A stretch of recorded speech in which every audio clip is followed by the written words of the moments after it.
CGP Angkatan 10 Kabupaten Garut tahun 2024 berasal dari unit kerja SDN 4 Parumasan Kecamatan Pendai akan melakukan aksi nyata modul 3.3 pengelolaan program berdampak positif pada murid berupa implementasi tahapan B buat pertanyaan dan tahapan A ambil pelajaran berdasarkan model prakarsa perubahan Bagja yang merupakan bagian dari inquiry apresiatif.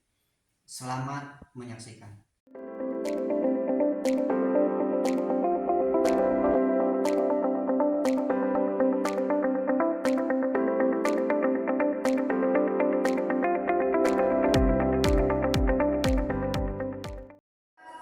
Assalamualaikum warahmatullahi wabarakatuh. Waalaikumsalam warahmatullahi wabarakatuh. Pertama-tama marilah kita panjatkan puji serta syukur kepada Allah Subhanahu wa taala yang mana pada hari ini kita masih diberi kesempatan untuk menunaikan salah satu kewajiban kita yaitu mengajar. Kemudian salawat dan salam semoga selamanya tercurahkan kepada Nabi Muhammad Sallallahu Alaihi Wasallam. Pertama-tama saya mohon maaf mungkin mengganggu waktu Bapak dan Ibu mengajar di kelas, tapi ini sudah merupakan agenda rutin rapat bulanan ya, sebagai implementasi atau sebuah upaya menindaklanjuti apa yang menjadi program kita. Bapak dan Ibu sekalian, dalam rapat bulanan ini ada sesuatu yang ingin saya sampaikan, yaitu tentang sebuah program. Nanti programnya itu akan diputuskan oleh siswa yang melaksanakan. Tapi kita itu sebelum ke sana, saya sendiri sebagai kepala sekolah memiliki keinginan untuk seberapa jauh, seberapa penting program ini. Kemudian saya juga ingin mendapatkan dukungan dari Bapak dan Ibu. Jadi pada kesempatan ini saya ingin menyampaikan pentingnya program ini. Yang kedua, ingin ada dukungan dari Bapak dan Ibu supaya program ini bisa berjalan. Baiklah, kita mulai. Bapak dan Ibu sekalian, segala perilaku kita di sekolah itu sebetulnya untuk mencapai tujuan puncak, yaitu tujuan pendidikan nasional. Jadi segala aktivitas kita itu sebetulnya diarahkan untuk mencapai tujuan pendidikan nasional. Nah, untuk mencapai tujuan pendidikan nasional itu ada tujuan kurikuler, tujuan mata pelajaran. Mungkin Bapak juga Ibu sudah tahu tujuan nasional pendidikan nasional itu seperti apa. Kemudian tujuan kurikuler itu tujuan tiap mata pelajaran. Mungkin sudah dibaca juga oleh Bapak. Yang selanjutnya ada tujuan lembaga pendidikan. Ini ada tujuan pendidikan dasar itu seperti apa. Tujuan pendidikan menengah itu seperti apa. Jadi rangkaiannya ada tujuan pendidikan nasional, ada tujuan mata pelajaran, ada tujuan lembaga. Kalau diistilahkan itu dengan standar kompetensi lulusan. Nih kalau sudah dari SD itu anak-anak harus bisa apa? Itu tujuan dari SKL atau tujuan intrakurikuler. Bukan tujuan pendidikan dasar atau tujuan lembaga. Kemudian untuk mencapai itu juga yang tidak kalah pentingnya adalah tujuan pembelajaran. Jadi tujuan pembelajaran untuk mencapai SKL, tujuan lembaga, kemudian untuk mencapai tujuan pembelajaran atau tujuan mata pelajaran, dan yang paling puncak kita itu berakhir di tujuan pendidikan nasional. Nah, tidak hanya itu, kita sebagai seorang itu memiliki tujuan sebetulnya sama untuk mencapai tujuan pendidikan nasional. Sebagaimana sudah kita maklumi bersama bahwa visi sekolah kita itu adalah terwujudnya peserta didik yang cerdas, ya, baik secara kognitif maupun secara sikap. Bisa juga kalau sekarang itu diistilahkan kecerdasan emosional. Kemudian dan berkarakter profil belajar Pancasila. Ya, jadi tujuan atau visi nasional, visi pendidikan Indonesia itu bisa termasuk ini profil belajar Pancasila yang enam. Yang pertama beriman, bertakwa dan berakhlak mulia. Yang kedua keberbinekaan global, bergotong royong, kreatif. Kemudian berpikir kritis dan mandiri. Itu yang menjadi visi pendidikan Indonesia. Jadi kita itu tidak hanya mengembangkan secara kognitif, tetapi secara sikap juga harus dikembangkan. Itu disebut pendidikan Indonesia. Orang tidak cukup pintar, tidak cukup jenius kalau tidak didukung dengan karakter. Ini pemerintah sudah menargetkan kepada kita supaya kita mengembangkan profil belajar Pancasila, baik di dalam pembelajaran kelas ataupun melalui proyek profil belajar Pancasila. Nah, untuk mencapai visi ini harus ada sebuah alat. Kalau kita pergi ke Garut itu harus punya alat. Ke Bandung juga misalnya harus punya alat. Tujuannya ke Bandung, ke Garut, pasti kita butuh alat. Apa alatnya? Alat transportasi, bisa motor, bisa mobil. Nah, kalau kita di sekolah itu untuk mencapai visi ini apa? Nah, ini ada yang disebut pendekatan inquiry apresiasi. Ini sebagai alat kita untuk mencapai visi ini. Nah, dalam mencapai visi ini harus ada perubahan, harus ada sebuah perubahan. Orang-orang atau pemimpin atau sebuah anggota dari sebuah organisasi itu untuk mencapai tujuan itu ada dua cara. Yang pertama berbasis defisit, berbasis kekurangan, kelemahan, identifikasi kekurangannya apa, kemudian dia merancang sebuah usaha untuk mencapai sebuah tujuan. Itu yang pertama. Yang kedua ada yang berbasis aset. Kita itu punya apa untuk mencapai itu.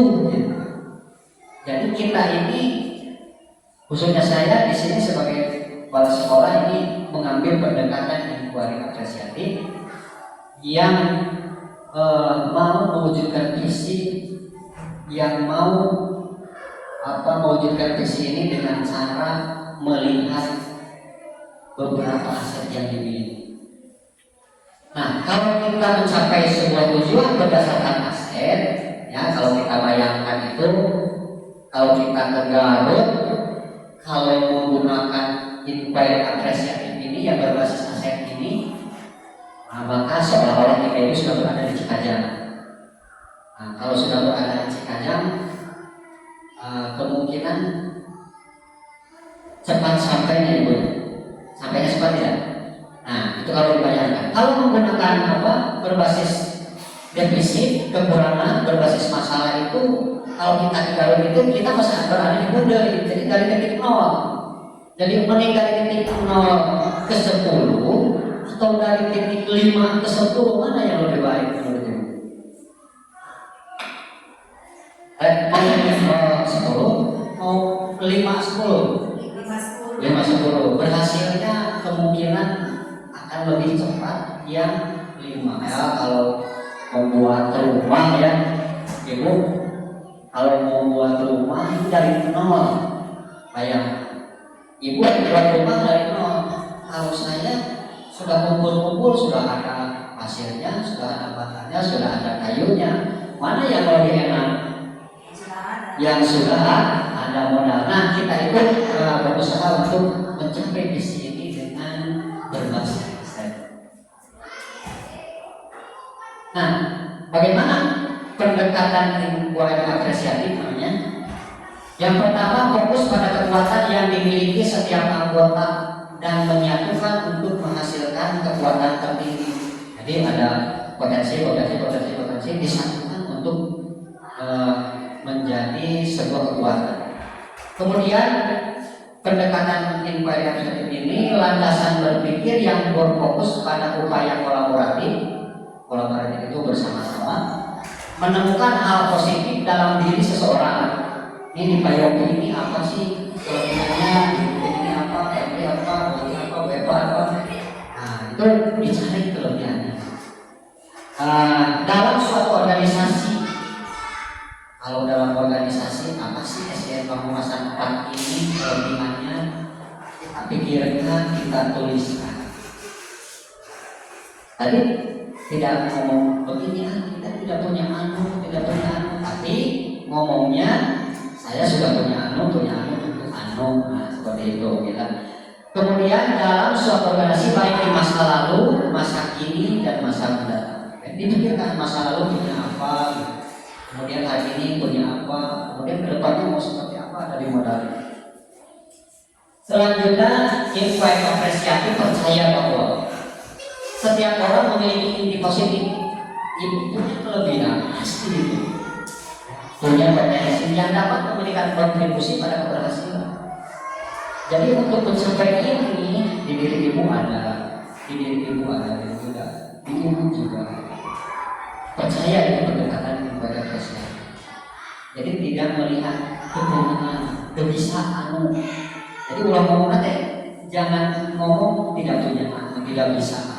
Tapi ngomongnya berceritanya begini, saya sudah punya bisa nah kira-kira ini untuk apa nih dalam pencapaian misi seperti itu.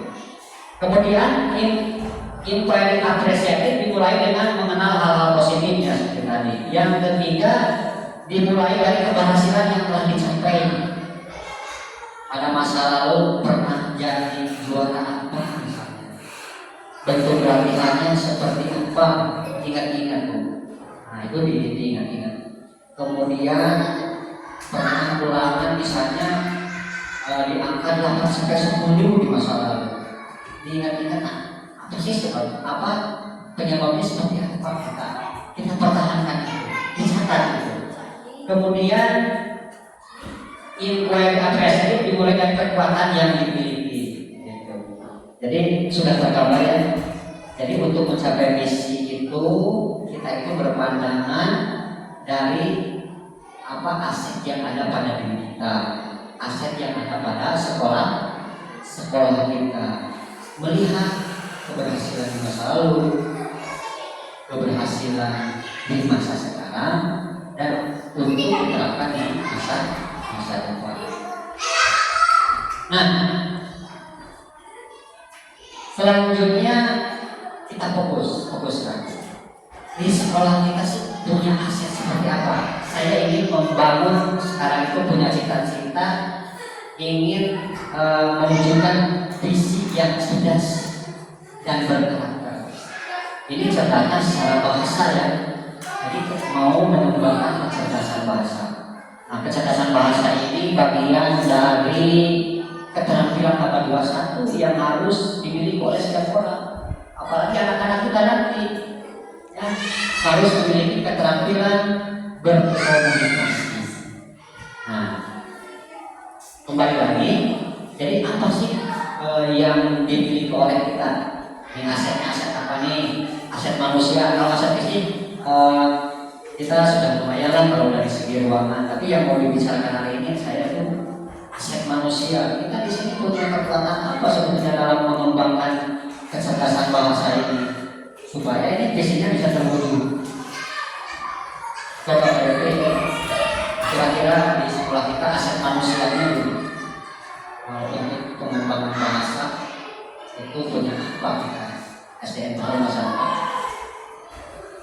Hendrik bertiga tidak punya aset apa kita sekarang.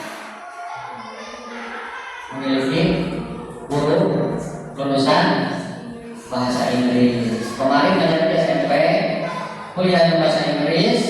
Sekarang dia mengajar di SD. Itu aset kita. Gitu. Bagaimana supaya aset itu bisa mencapai kita berdayakan? Yang kedua, saya juga berpikir, oh saya sebagai kepala sekolah di sini punya aset juga. Seperti halnya Pak Yopi, hanya Pak Yopi levelnya 9, kalau saya 6, mungkin seperti itu. Kalau Pak Yopi lulusan sarjana bahasa Inggris, mengajar kita, guru praktik kita. Kalau saya itu kursus dulu 6 bulan bahasa Inggris, tapi lumayan lah, lumayan bisa mengajar anak di rumah, bisa mengajar anak kelas saya sendiri. Nah kemudian ya saya juga bisa, itu kan aset yang bisa kita manfaatkan. Selanjutnya ibu-ibu juga kalau belum bahasa Inggris ada tidak ada bahasa Inggris di SD?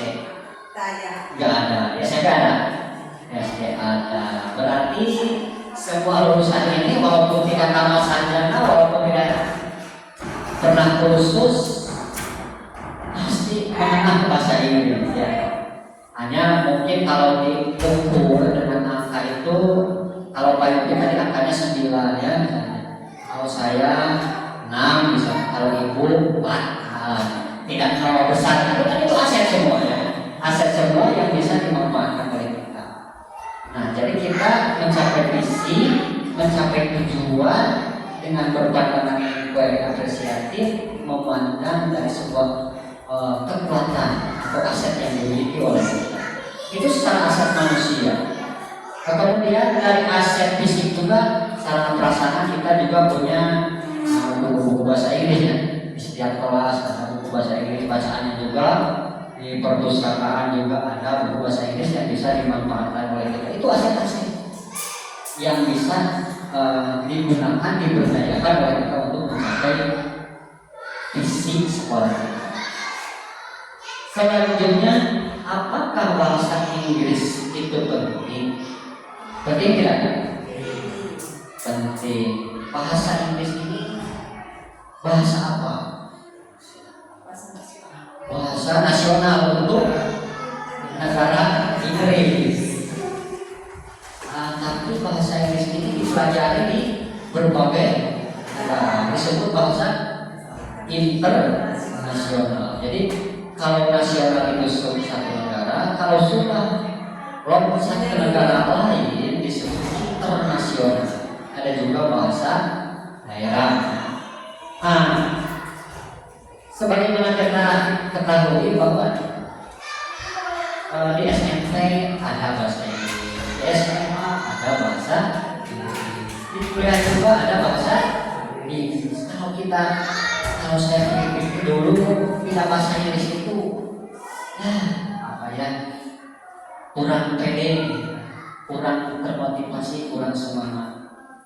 Nah, jadi intinya kemampuan bahasa Inggris ini kalau kita bisa membuat sebuah program yang menarik, yang bisa dilaksanakan dengan konsisten, itu merupakan bekal melanjutkan ke pendidikan selanjutnya bagi anak kita di SD Forum Masyarakat.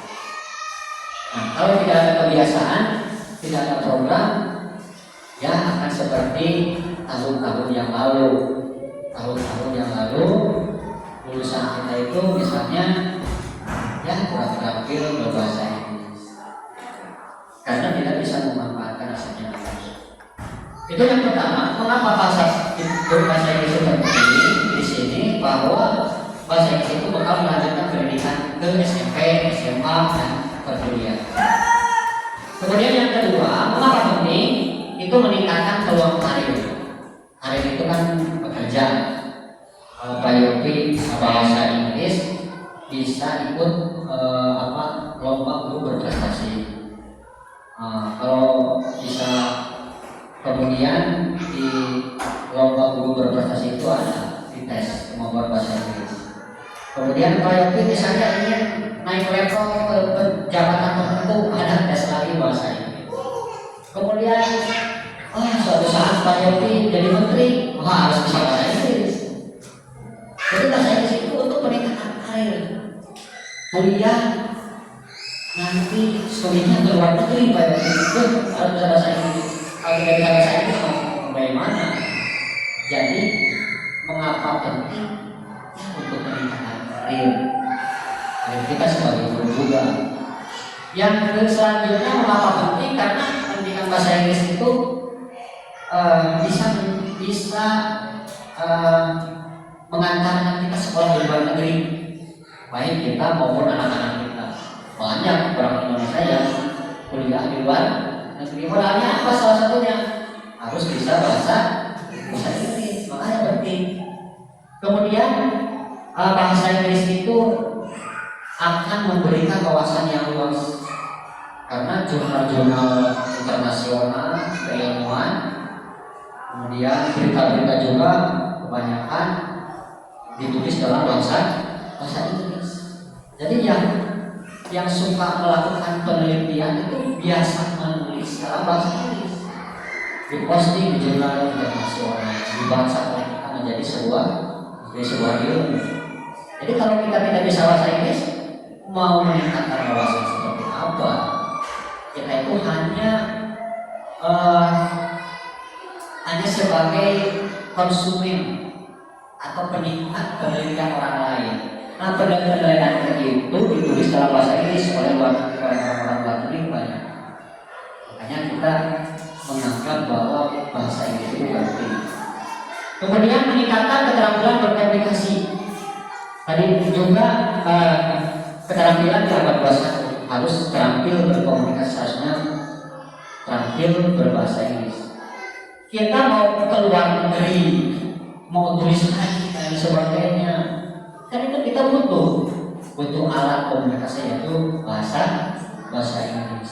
Dalam perdagangan, dalam bidang pendidikan, kita pasti memerlukan bahasa. Makanya saya di sini menyampaikan bahwa bahasa Inggris itu penting. Nah, selanjutnya bahasa Inggris itu dipelajari di 53 negara, kemudian dibahasakan, digunakan oleh lebih dari 400 juta orang itu untuk bahasa Inggris. Kemudian bahasa Inggris itu dipakai juga dalam dunia bisnis, dalam kenegaraan, dan dalam pendidikan. Karena pentingnya bahasa Inggris, pemerintah itu memasukkan pendidikan bahasa Inggris pada kurikulum dari mulai SD, SMP, SMA, dan perguruan tinggi. Makanya bahasa Inggris dikatakan penting. Pemerintah pun, kenapa kita mengatakan penting? Pemerintah pun memasukkan bahasa Inggris itu ke kurikulum SD, SMP, SMA, dan perkuliahan. Karena pentingnya bahasa Inggris harus dipelajari oleh seluruh warga negara Indonesia. Nah, bahasa Inggris ini banyak manfaatnya. Oleh karena itu, saya menyimpulkan bahwa belajar bahasa Inggris itu sangat penting. Di kurikulum 13, di kurikulum KTSP, bahasa Inggris itu hanya belum yang muatan lokal. Tapi saya melihat di kurikulum Merdeka ini bahasa Inggris itu adanya di atas. Jadi tidak lagi menjadi pulau, tapi menjadi wajib. Nah, untuk mendukung itu, untuk mendukung tujuan kurikulum juga, saya di samping ingin mencapai visi ini, saya juga mengetahui adanya sebuah program di sini. Ya. Kemudian, bagaimana caranya kita dapat meningkatkan kemampuan berbahasa Inggris peserta didik? Yang pertama tadi, memberdayakan guru yang berkompetensi berbahasa Inggris, yang aktif, yang sudah bisa, dan juga memberdayakan guru-guru yang dikatakan pasif, tidak terlalu bisa, tapi juga tidak berada di titik nol. Itu harus diberdayakan. Kemudian mendapat dukungan dari guru kelas lainnya untuk menjalankan suatu program. Jadi saya di sini ingin mendapatkan dukungan dari ibu dan bapak untuk nanti menjalankan sebuah program yang mendukung pada pencapaian visi kita. Kemudian pencapaian kompetensi abad 21 juga dalam berkomunikasi. Kira-kira Ibu mau tidak mendukung program ini? Terima kasih ya. Kemudian apalagi yang terakhir, caranya itu dengan memanfaatkan buku-buku bahasa Inggris semaksimal mungkin yang ada di sekolah kita. Mungkin untuk sesi ini sampai dulu. Nanti di sesi 2 setelah setelah break kita masuk lagi. Kemudian ada sesi yang kedua, ya, ada sesi yang kedua. Jadi sekarang istirahat dulu, nanti masuk lagi. Untuk sesi 1 ditutup dengan Assalamualaikum warahmatullahi wabarakatuh. Waalaikumsalam warahmatullahi wabarakatuh. Assalamualaikum warahmatullahi wabarakatuh. Selamat pagi.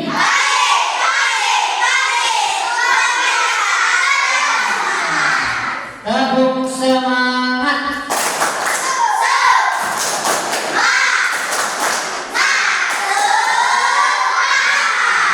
Ya, terima kasih. Ini kelas 4 ada? Kelas 5? Ada. Kelas 6? Ada. Ya, cukuplah kelas 5 dan kelas 6 saja dulu ya. Bapak ingin mendengar kamu menyanyikan Good Morning Today. Coba 1, 2, 3.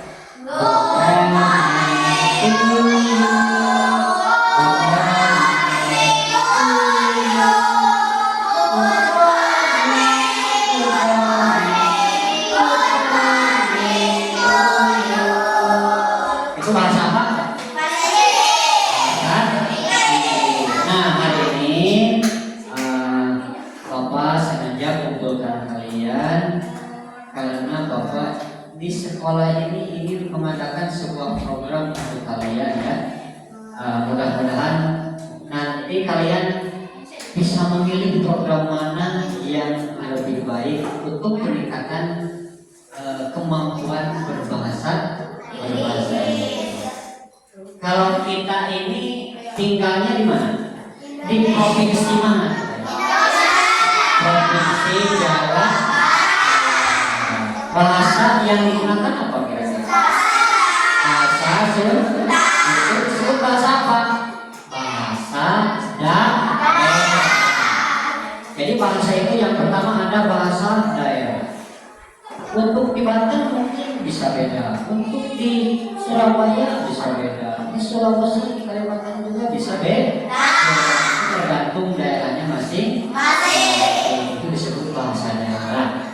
Yang kedua, bahasa itu ada bahasa nasional. Kalau bahasa nasional tahu tidak? Bahasa nasional itu dalam sebuah negara.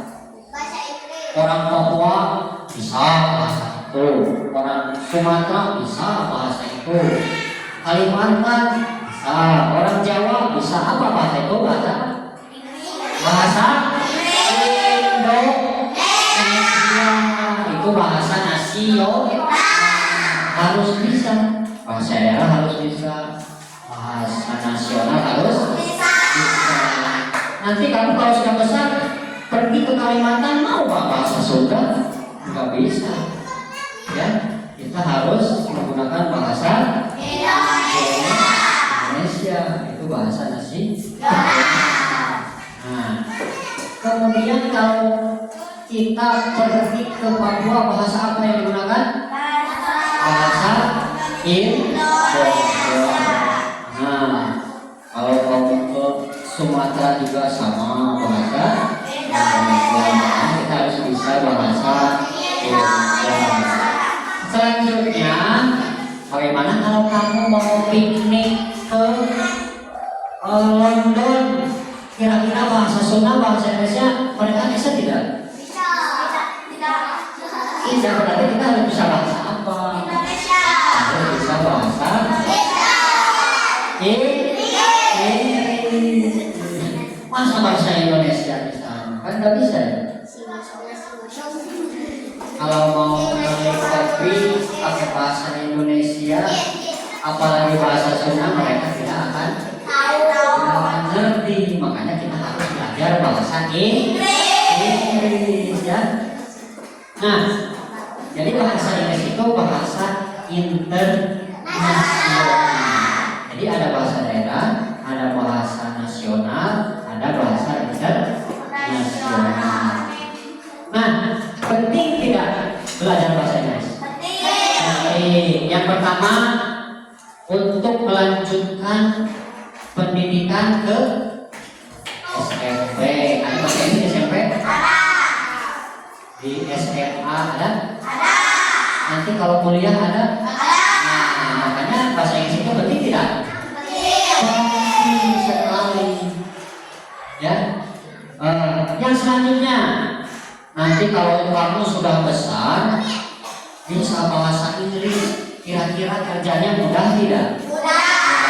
Mau jadi KI di Bali boleh, mau jadi pelayan toko boleh ya, mau jadi pejabat negara boleh, bisa juga. Mau piknik oke tuh. Makanya bahasa Inggris itu penting. Kemudian nanti setelah tamat SMA ada yang sekolah ke luar negeri tidak? Ada? Banyak tidak orang Indonesia yang sekolah ke luar negeri? Banyak. Bagaimana kalau kita bisa bahasa Inggris? Lanjut mal? Tidak akan berlanjut. Bagaimana kalau kamu nanti mau belajar di luar negeri, kuliah di luar negeri? Makanya kita harus belajar bahasa Inggris. Nah, dikatakanlah bahasa Inggris itu penting gitu ya. Jadi banyak hal yang bisa diraih kalau kita bisa berbahasa Inggris. Nah, karena penting, maka kalau Pak Ali dan guru-guru ingin ada sebuah program di sekolah ini, kamu mendukung tidak? Kamu mau tidak? Mau melaksanakan atau tidak? Nah, nanti setelah sesi ini kita akan mengadakan pemilihan program ya. Mau yang mana yang kalian pilih ya. Tapi bukan Pak Ali yang pilih, bukan guru juga yang pilih, tapi nanti kamu yang pilih. Mungkin untuk pertemuan sesi ini sekian dulu. Kamu sekarang break dulu, nanti karena sudah waktunya istirahat, nanti dilanjut lagi ya untuk pemilihan program untuk kalian, dipilih oleh kalian. Oke? Ya, terima kasih dan silakan sekarang istirahat dulu. Wassalamualaikum warahmatullahi wabarakatuh.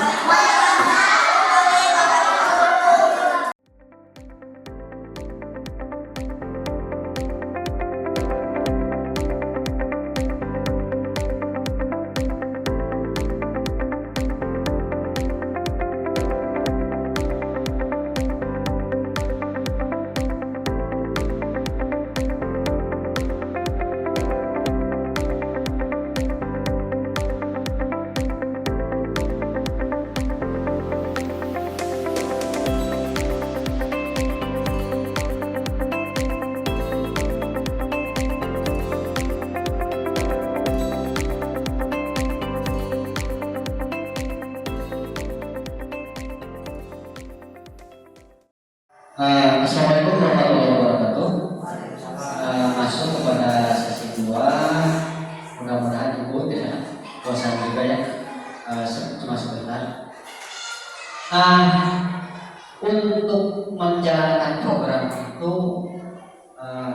kita itu butuh pengalaman masa lalu, pengalaman hari ini, dan kemungkinan pengalaman orang lain juga untuk penerapan di masa depan. Nah, saya ini membuat pertanyaan, ada beberapa pertanyaan yang mungkin untuk menggali aktivitas apa saja yang biasa dilakukan oleh kita. Yang pertama, hal baik apa yang sudah biasa dilakukan guru dan murid di kelas? Coba Bapak pernah melakukan hal baik apa gitu? Menghafalkan perkalian. Jadi dari 1 sampai dengan 10. Jadi anak-anak itu menghafalnya kapan itu? Pagi atau mau pulang juga gitu. Kalau berarti hal baik apa kira-kira yang biasa dilakukan oleh kelas? Menghafal surat-surat pendek dan mereka bisa mampu. Ya. Kalau kayak menyanyikan lagu nasional dan lagu daerah. dibiasakan menyanyikan lagu nasional dan lagu daerah itu hal baik. Ya semoga nanti bisa diterapkan di bahasa Inggris. Kalau ibu ada menghafalkan surat-surat pendek. Surat-surat pendek. Kalau di kelas rendah ibu suka membaca bersama dengan saya. Suka. Nanti kemungkinan hal-hal lain ini nanti kita cermati apakah bisa ke bahasa Inggris atau tidak. Yang kedua, hal baik apa yang sekarang biasa dilakukan guru dan murid di sekolah? Apakah masih sama dengan hal yang tadi? Itu kebiasaan masa lalu dan sekarang juga ya masih. Jadi masih dilaksanakan. Kemudian pertanyaan ketiga, hal baik apa ke depan yang bisa dilakukan guru dan murid? Jadi kalau tadi itu misalnya kebiasaannya ini kalau masa depan besok lusa kira-kira apa yang bisa kita lakukan? Hal-hal baik itu. Selain tadi menghafal perkalian, kayak ini kira-kira apa? Ada yang lebih ekstrim atau lebih bagus lagi gitu maksud saya. Berbahasa Inggris, jadi bahasa Inggris dibiasakan dari mulai SD. Bisa dimulai apa? Membiasakan berbicara bahasa Inggris misalnya itu yang bisa dikaitkan levelnya. Jadi kira-kira tadi itu kebiasaan kalau kedepannya itu ada harapan lebih dari itu menurut saya pasti ada ya. Saya juga di sini sudah mencatat bisa saja di sekolah itu bisa lomba taktis misalnya dilombakan lomba pidato bisa bahasa Sunda, bahasa Indonesia, bahasa Inggris juga bisa. Kemudian menulis puisi dalam bahasa Sunda, bahasa Indonesia, bahasa Inggris juga bisa kan. Kemudian berbicara bahasa Inggris di sekolah, diprogramkan misalnya tuh. Jangan hanya program-programnya yang kemarin, kita itu harus punya impian ke depan. Kemudian bisa juga di sini menayangkan film berbahasa Inggris misalnya. Ya, bisa juga film-film apa juga bisa. Jadi untuk menggali sesuatu hal yang baik dari film itu. Kemudian menulis cerita masa depan itu bisa kita lebih daripada menghafal surat-surat pendek, lebih dari menghafal perkalian. Jadi kita meningkatkan ke yang lebih baik. Ya. Jadi saya rangkum, jadi kebiasaan masa lalunya dan sekarang itu menghafal surat pendek, menghafal lagu perkalian, menghafal aksara Sunda, membaca bersama. Selanjutnya, pertanyaan selanjutnya, aktivitas apa yang menarik minat belajar bahasa Inggris? Kira-kira berapa? Yang biasa yang bernyanyi menarik tidak untuk anak-anak? Menarik untuk siswa. Selain menyanyi, apa lagi kira-kira yang menarik untuk bahasa Inggris? Aktivitas menghafal kosakata itu menarik juga, menarik. Dia seperti berobat. Berhitung secara oral. Selanjutnya, apa yang murid sukai ketika murid terlibat aktif dalam proses belajar bahasa Inggris? Yang disukai. Seperti tadi menyanyi juga suka. Kemudian kira-kira apa lagi? yang disukai. Kalau anak disuruh oleh menggunakan bahasa Inggris suka tidak? Merasa sebelah itu. Saya menerapkan kalau ada kulit kalau mau izin ke WC nih, saya pakai password izin ke WC tapi menggunakan bahasa Inggris sudah saya terapkan di kelas. Oh iya. Dan alhamdulillah Itu menarik itu sesuai. ada tantangannya. Anak suka itu. Jadi kalau mau melakukan sesuatu atau meminta izin, anak suka dikondisikan untuk menggunakan bahasa Inggris seperti itu ya, dengan bahasa Inggris sederhana mungkin. Kemudian mana kegiatan sekolah yang telah menguatkan keaktifan murid yang selain bahasa Inggris menguatkan gitu. Saya di sini semalam berpikir yang menguatkan gitu. Jadi sudah kuat tapi lebih dikuatkan lagi. Apa sih? Seperti mengikut sertakan siswa dalam Olimpiade IPA misalnya. Kan dalam Olimpiade IPA itu untuk kelas 5 ada instruksi atau ada soal berbahasa Inggris Pak Yogi. Nah itu kan lebih menguatkan. Nah karena anak akan ikut, maka dia akan berusaha untuk belajar bahasa Inggris itu perilaku atau program yang menguatkan. Jadi sekolah atau program mengikut sertakan siswa yang untuk bisa mengikuti Olimpiade IPA. Itu kan ada bahasa Inggrisnya seperti itu. Yang kedua menggunakan menghafal kosakata. Menghafal kosakata itu menguatkannya. Pak Yogi suka ke anak-anak disuruh menghafal kosakata? Suka. Misalnya seminggu sekali harus bisa suka. Nah, selanjutnya mana kebijakan sekolah yang telah mendukung peningkatan kompetensi berbahasa Inggris sekolah? Mana sana kebijakan anak sangat dukung? Di sini saya juga mengadakan les bahasa Inggris. Itu mempersilahkan itu kalau Pak Yogi, guru-guru itu kebijakan. Misalnya seminggu sekali les bahasa Inggris misalnya untuk menguatkan. Tapi kan selama ini belum. Itu kebijakan sekolah. Kemudian saya juga memberi kesempatan kepada semuanya untuk menggunakan bahasa Inggris misalnya seminggu sekali di sekolah. Jadi kalau meminta sesuatu, menyeru sesuatu menggunakan bahasa Inggris misalnya seminggu sekali, itu kebijakan sekolah. Saya kan di rapat-rapat sebelumnya sudah menginstruksikan, sudah mempersilahkan dan menuliskan juga di program sekolah.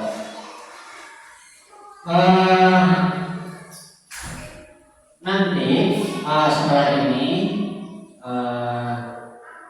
saya akan berkumpul dengan berdialog dengan siswa-siswa untuk menjelaskan kepada siswa juga pentingnya bahasa Inggris.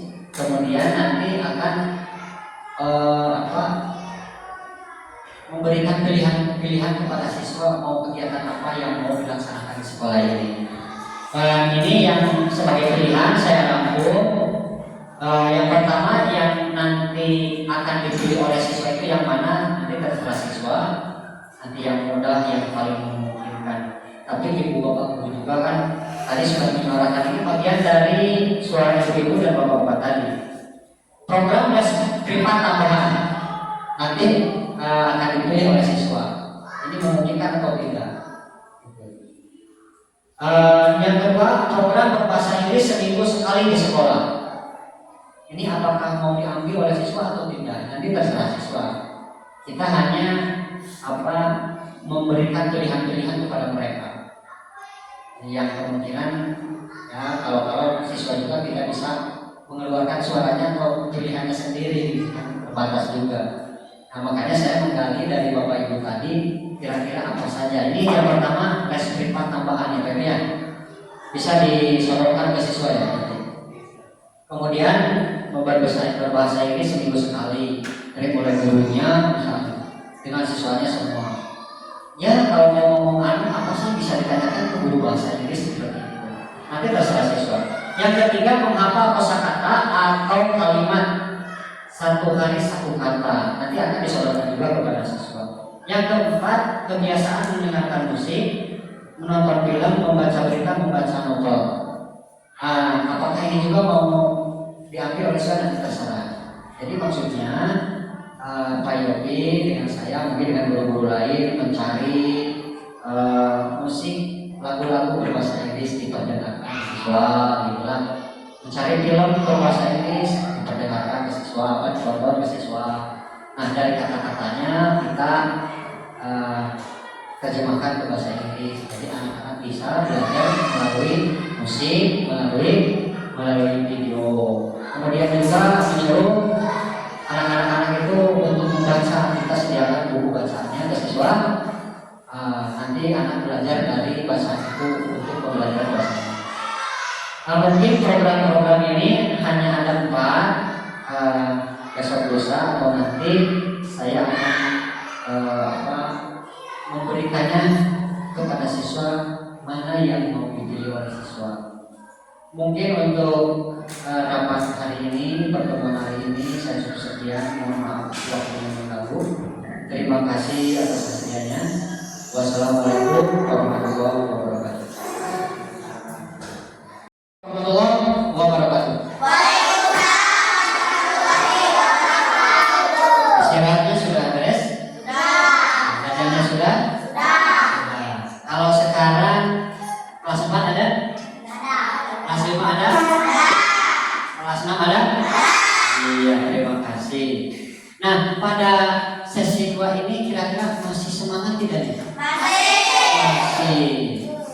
Mau tepuk semangat lagi tidak? Mau. Coba tepuk semangat dulu. Tepuk semangat.